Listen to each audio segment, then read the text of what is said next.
everyone, this is fourth part of chapter 12 class 10th electricity and final part actually आज हम लोग cover करेंगे 2-3 topics, that is electric power, electrical energy and joules law of heating. इससे last topic में हम लोगों ने resistance cover कर लिया था, सारा का सारा कॉम्बिनेशन ऑफ रेजिस्टेंस कवर कर चुके हैं। आज हम लोग लास्ट टॉपिक पढ़ने जा रहे हैं, दैट इज़ इलेक्ट्रिक पावर से स्टार्ट करते हैं। What is electric power? हम लोगों ने घरों में भी या बहुत बार सुना है what, 10 what, 10 what, 20 what and सारी चीज़ें। ये जो वॉट यूनिट होती है that is of power, electric power. What is electric power? Electric power is defined as electrical energy consumed or work done per unit time. हमें पता है जो करंट प्रोड्यूस हम लोग करते हैं उसके अंदर इलेक्ट्रॉन्स को फ्लो कराना होता है, that is work done require होता है। कितना वर्क डन हो रहा है per unit of time is called electric power. That is, power is equals to work done upon my time taken. P is equals to W by T. Power is denoted by P, capital P. Now, unit of power is watt. Watt से denote करा जाता है power. Sorry, watt unit होती है power की. And symbol of watt is W. W watt. 1 watt को define कैसे करते हैं? 1 watt is defined as the power when 1 joule of work is done in 1 second. जब आपका 1 joule of energy is consume हो रही हो या फिर 1 joule of work is done हो रहा हो in 1 second, then the amount of power is said to be 1 watt. अब watt जो होती है वो आपकी थोड़ी छोटी वैल्यू होती है। watt की जगह हम लोग किलोवाट इन जनरल यूज करते हैं, तो watt का सिंबल होता है W एंड किलोवाट का सिंबल होता है KW. in 1 kilowatt obviously 1000 watt are present, that is 1 kilowatt is equals to 1000 watt. Also अभी हमने देखा P is equals to W by T, that is P is equals to work done per unit time. इसी work done को अगर मैं VQ लिख दूँ, that is कहाँ से आया ये हमें पता है, V is equals to W by Q, potential is equals to work done in bringing unit positive charge. तो V is equals to W by Q, V into Q is W, तो मैंने W की जगह पे VQ लिख दिया and Q by T is your current I, so P is equals to VI। ये आपका एक और नया फॉर्मूला बन जाता है पावर का, P is equals to VI। इस फॉर्मूले को हम तब यूज करते हैं जब आपके पास पोटेंशियल एंड करंट की वैल्यू हो और पावर डिराइव करनी हो हमें। Now again since P is equals to VI, अगर हम इस V को IR से रिप्लेस कर दें, वाई IR, because according to Ohm's law V is equals to IR, तो हमने V की जगह पे IR को रिप्लेस कर दिया and I square and R, तो आपकी पावर की एक और फॉर्मूला आ जाता है that is I square R। इस फॉर्मूले को हम तब यूज करते हैं जब आपके पास करंट एंड रेजिस्टेंस की वैल्यू गिवन हो to find P। Also P is equals to VI में अभी पहले हमने V की जगह पे IR रखा था, अब हम I की जगह पे V बाई R रख रहे हैं। इस फॉर्मूला आपका आ जाता है P is equals to V square upon R। तो ये आपके 4 फॉर्मूले बन जाते हैं, P is equals to W by 2 T, I square R and V square upon R। ये 4 फॉर्मूले आपके पावर के जो आपके अकॉर्डिंग टू न्यूमेरिकल या अकॉर्डिंग टू सिचुएशन एडजस्ट हो जाते हैं जब भी जिस भी चीज़ की वैल्यू गिवन होती है उस अकॉर्डिंगली। इलेक्ट्रिक पावर के एक छोटे न्यूमेरिकल कर लेते हैं हम लोग। What will be the current drawn? आपको वैल्यू पूछी जा रही है करंट की, I is equals to question mark. Current drawn by electric bulb of 40 watt, power is given to you as 40 watt when it is connected to a source of 220 volt, potential is given to you as 220 volt। अब आपके पास P है, आपके पास V है, आपको I find करना है। बहुत simple सा क्वेश्चन है, आपका फॉर्मूला लग जाएगा P is equals to VI। इसके अलावा किसी फॉर्मूले से क्वेश्चन आपका इजीली सॉल्व नहीं होने वाला था। अब V की value is your 220 and I की वैल्यू आपको फाइंड करनी है एंड P की वैल्यू आपको given is 40 watt। So 40 upon 220 is equals to current, that is 2 by 11। आपका आंसर आ जाता है 0.18 एम्पियर।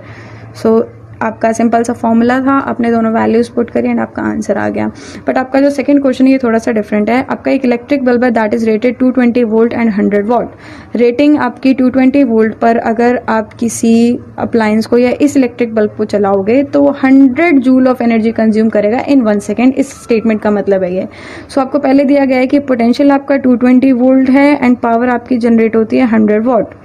आपको पूछा जा रहा है कि पावर की वैल्यू बताओ अगर आपको पोटेंशियल 220 की जगह पे 110 वोल्ट सप्लाई करा जाए, that is find the value of power when it is operated on 110 volt. जब आपकी 220 वोल्ट पे ऑपरेट होता है तो पावर इतनी प्रोड्यूस होती है, जब 110 वोल्ट पे ऑपरेट करेंगे तो पावर कितनी प्रोड्यूस होगी।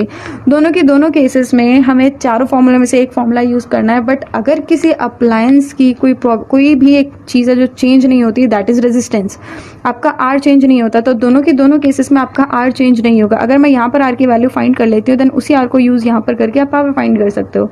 R की वैल्यू फाइंड करने के लिए आपका फॉर्मूला हो जाता है P is equals to V square upon R। V square is given as 220 into 220 and आपकी आर की वैल्यू हमें फाइंड करनी है. Power is given to you as 100 watt. So R is equals to 48400 upon में 100 से 0 cancel out. तो आपका resistance आ जाता है 484 ओम. एंड इसी 484 को आप यहाँ पे भी यूज़ कर सकते हो. आर की वैल्यू है 484 ओम्स आपके पास. So using formula P is equals to V square upon R. P is equals to V square upon R. V square की वैल्यू 110 इंटू 110 अपॉन में R की value is given to you as 484. इसको solve करके आपकी power आ जाएगी new. बहुत simple सा question है ये भी. बस आपको ध्यान रखना है कि रेजिस्टेंस की वैल्यू सेम अप्लायंस के लिए चेंज नहीं होती है. तो आप ये वाला फॉर्मूला इजीली यहाँ पर यूज़ कर पाए. Moving forward is your electrical energy. Electrical energy same आप वर्क डन की तरह भी डिफाइन कर सकते हो. थोड़ी देर पहले आपने फॉर्मूला भी पढ़ा. Power is equals to energy consumed per unit time और power is equals to work done per unit time. बस उसी पावर इनटू टाइम करके हमने एनर्जी का फॉर्मूला निकाल लिया. That is electrical energy is equals to power consumed multiply by time. Now unit of energy in general हमारी joule होती है. लेकिन जूल से जूल कब बोला जाता है? जब 1 वॉट पावर कंज्यूम हो रही हो 1 सेकेंड के अंदर, या 1 वॉट पावर कंज्यूम हो रही हो 1 सेकेंड के अंदर. ऑल्सो आपकी जो यूनिट होती है जूल और वॉट सेकेंड, बहुत छोटी यूनिट्स होती हैं. कमर्शियल लेवल पर हम इस यूनिट को यूज़ नहीं करते. कमर्शियल लेवल पर हम जिस यूनिट को यूज़ करते हैं that is kilowatt hour.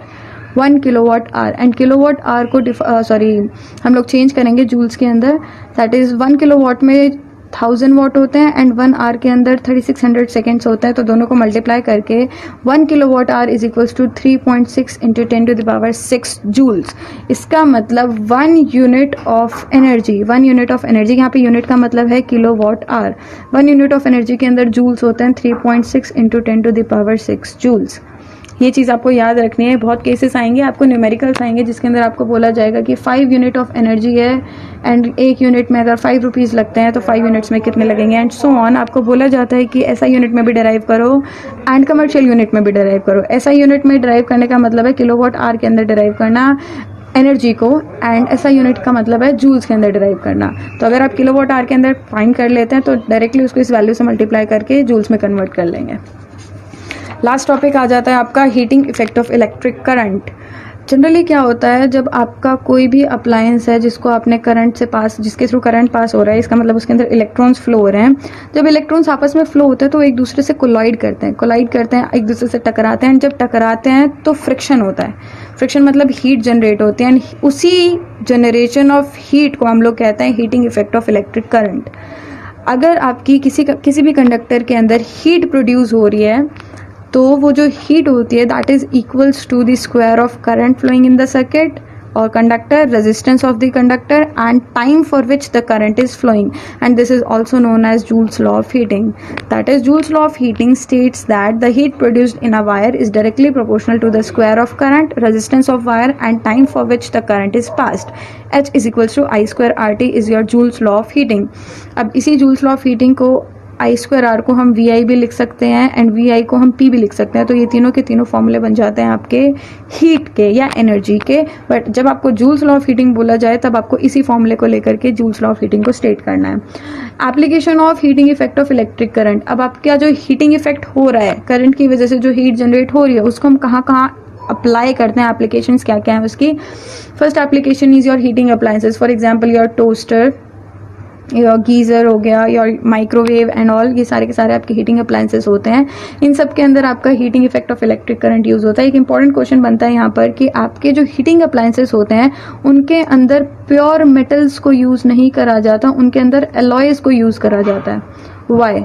Pure metals की जगह एलॉयज को इसलिए यूज़ करा जाता है बिकॉज पहली बात तो एलॉयज का मेल्टिंग पॉइंट हाइयर होता है as compared to pure metals.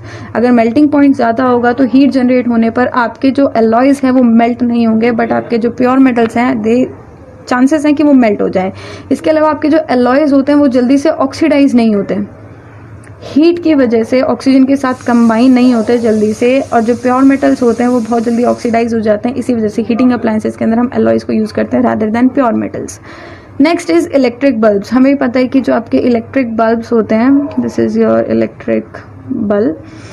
इसके अंदर हम लोग एक मेटल यूज़ करते हैं, that is tungsten. Tungsten metal is used in आपके जो इतने भी इलेक्ट्रिक बल्ब्स होते हैं उनके अंदर। अब ये जो टंगस्टन का वायर होता है, फर्स्ट क्वेश्चन यही आता है कि why tungsten is use in electric bulbs.